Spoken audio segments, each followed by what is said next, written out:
Assalamualaikum warahmatullahi wabarakatuh. Apa kabarnya?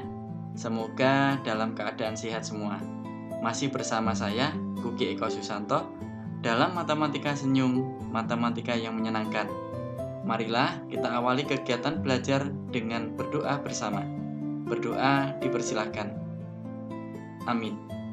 Pada pertemuan yang ketiga ini, melanjutkan kegiatan pada pertemuan yang kedua. Yang akan kita bahas kali ini adalah ukuran pemusatan data atau MIN. Kompetisi dasar. Aspek pengetahuannya yaitu menentukan dan menganalisis ukuran pemusatan dan penyebaran data yang disajikan dalam bentuk tabel distribusi frekuensi dan histogram. Aspek keterampilan menyelesaikan masalah yang berkaitan dengan penyajian data, hasil pengukuran, dan pencacahan dalam tabel distribusi frekuensi dan histogram. Indikator pencapaian kompetensinya 1. Menentukan dan menganalisis ukuran pemusatan data berkelompok atau MIN. Yang kedua, menyelesaikan masalah yang berkaitan dengan ukuran pemusatan data berkelompok. Tujuan dari pembelajaran ini, yang pertama, setelah berdiskusi dan menggali informasi melalui model pembelajaran Discovery Learning, peserta didik diharapkan dapat memiliki sikap religi, rasa ingin tahu, proaktif, dan lain sebagainya. Yang kedua, setelah berdiskusi dan menggali informasi melalui model pembelajaran Discovery Learning, peserta didik diharapkan dapat memiliki sikap religi, rasa ingin tahu, proaktif, disiplin, serta demokratis. Nah, skenario pembelajaran Discovery Learning antara lain stimulasi, identifikasi masalah, pengumpulan data, pengolahan data, pembuktian, kalian yang terakhir menarik kesimpulan. Manfaat dari kegiatan ini, nah, kalian dituntut dalam bidang ekonomi, statistik berperan dalam menghitung tingkat pertumbuhan ekonomi, inflasi, jumlah uang yang beredar, tingkat kemiskinan, dan lain sebagainya. Rata-rata data tunggal, perhatikan contoh berikut. Seorang produser akan memproduksi sebuah sinetron. Biaya yang dikeluarkan selama pembuatan sinetron adalah sebagai berikut. Pada episode 1, biaya yang dia keluarkan adalah sebesar 50 juta. Pada episode 2, mengeluarkan biaya sebesar 68 juta. Pada episode ketiga dan episode keempat menghabiskan masing-masing 56 juta. Sehingga pada episode kelima dan keenam menghabiskan biaya masing-masing 35 juta. Prosedur tersebut mengira-ngira rata-rata biaya yang dikeluarkan tiap episode adalah 50 juta. Benarkah rata-rata yang diperkirakan produser tersebut benar? Oke, next. Nah, pada perhitungan rata-rata atau MIN data tunggal, maka dapat diperoleh jika terdapat N buah nilai X1, ini berarti data yang pertama, X2 data yang kedua, X ketiga data ketiga, sampai dengan data yang ke N, maka MIN didefinisikan sebagai berikut. X bar atau rata-rata hitung itu sama dengan data pertama ditambah data kedua ditambah data ketiga ditambah sampai dengan data terakhir dibagi banyaknya data. Tergantung banyaknya data itu ada berapa. Jadi N ini menunjukkan banyaknya data. Atau rata-rata hitung, ini simbol rata-rata hitung, itu sama dengan sigma X. Berarti sigma itu pengertiannya adalah jumlah data, X ini adalah data, jumlah data dibagi banyaknya data. Oke, bagus, paham semua ya. Contoh, perhatikan ini contoh untuk rata-rata data tunggal. Tentukan rata-rata dari nilai 7, 6, 4, 5, 3, 8, 9. Penyelesaiannya, nah tadi bahwa rata-rata hitung itu diperoleh dari jumlah data atau sigma XI, XI adalah datanya, dibagi dengan N, N-nya adalah banyaknya data. Maka dapat kita peroleh rata-rata hitung dengan cara memasukkan data yang tadi. Oke. Nah, seperti ini. 7 masuk 6 4 5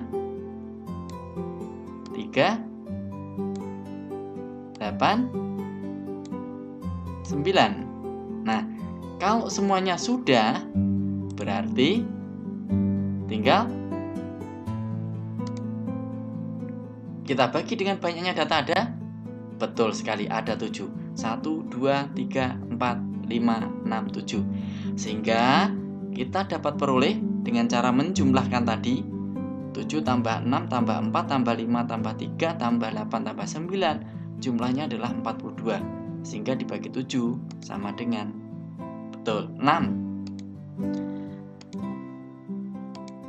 Nah, bagaimana caranya menghitung rata-rata data berkelompok? Data berkelompok dapat kita peroleh rata-rata atau min sama dengan jumlah frekuensi dikali XI, ini adalah dalam data berkelompok nilai tengah, dibagi dengan jumlah frekuensi. Atau dengan cara yang kedua, rata-rata itu sama dengan rata-rata sementara ditambah jumlah FI dikali D. D ini diambil nanti dari panjang kelas, dibagi dengan jumlah frekuensi. Nah, perhatikan pada contoh berikut ini. Ini ada daftar distribusi frekuensi. Ada kelompok umur 11 sampai 25. Nah, 11 ini dinamakan interval pertama. Jadi interval pertama 11 sampai 20. Interval kedua 21 sampai 30. 31 sampai 40 berarti tepat sekali interval ketiga. Jadi dalam suatu data ini yang dicontohkan terdapat 5 interval kelas. Nah, sementara 11 ini dikatakan sebagai batas bawah interval pertama. Sedangkan 20 berarti batas atas interval pertama. Sedangkan 21 berarti batas bawah, tepat sekali, interval yang kedua. Sedangkan misalkan 60 berarti batas atas interval kelima. Oke, nah bagaimana penyajian cara memperoleh rata-rata data berkelompok? Kita pakai cara yang pertama dulu.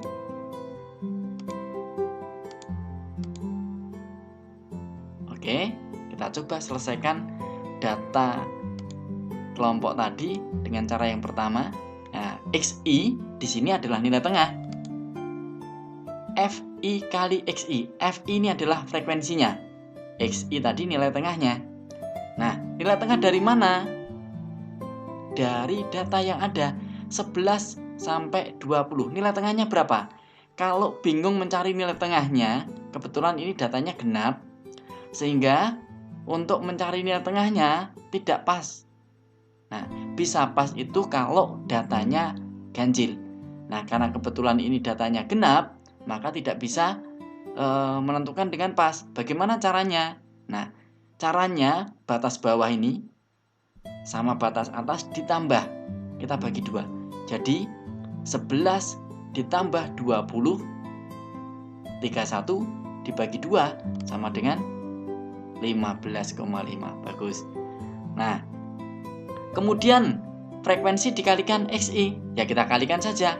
5 dikali 15,5 sama dengan tepat 77,5. Berikutnya juga sama, XI untuk interval yang kedua. 21 ditambah 30 dibagi 2, 25,5. Kemudian kita kalikan frekuensinya 15 dikali 25,5 sama dengan 382,5. Berikutnya sama juga, nilai tengahnya kita cari. 31 ditambah 40 bagi 2, 35,5. Kalau dikalikan dengan frekuensinya 45 kali 35,5 sama dengan 1597,5. Nah, begitu seterusnya sampai dengan data itu berakhir. Oke. Nah, kemudian baru hasil perkalian frekuensi dari dan nilai tengah tadi kita jumlahkan. Totalnya adalah 3750. Maka bagaimana kita terapkan di rumus yang pertama tadi, bahwa rata-rata hitung sama dengan jumlah FI kali XI dibagi jumlah FI. Nah, di sini jumlah FI kali XI adalah ini. Ya. Jadi ini adalah di sini. Nah,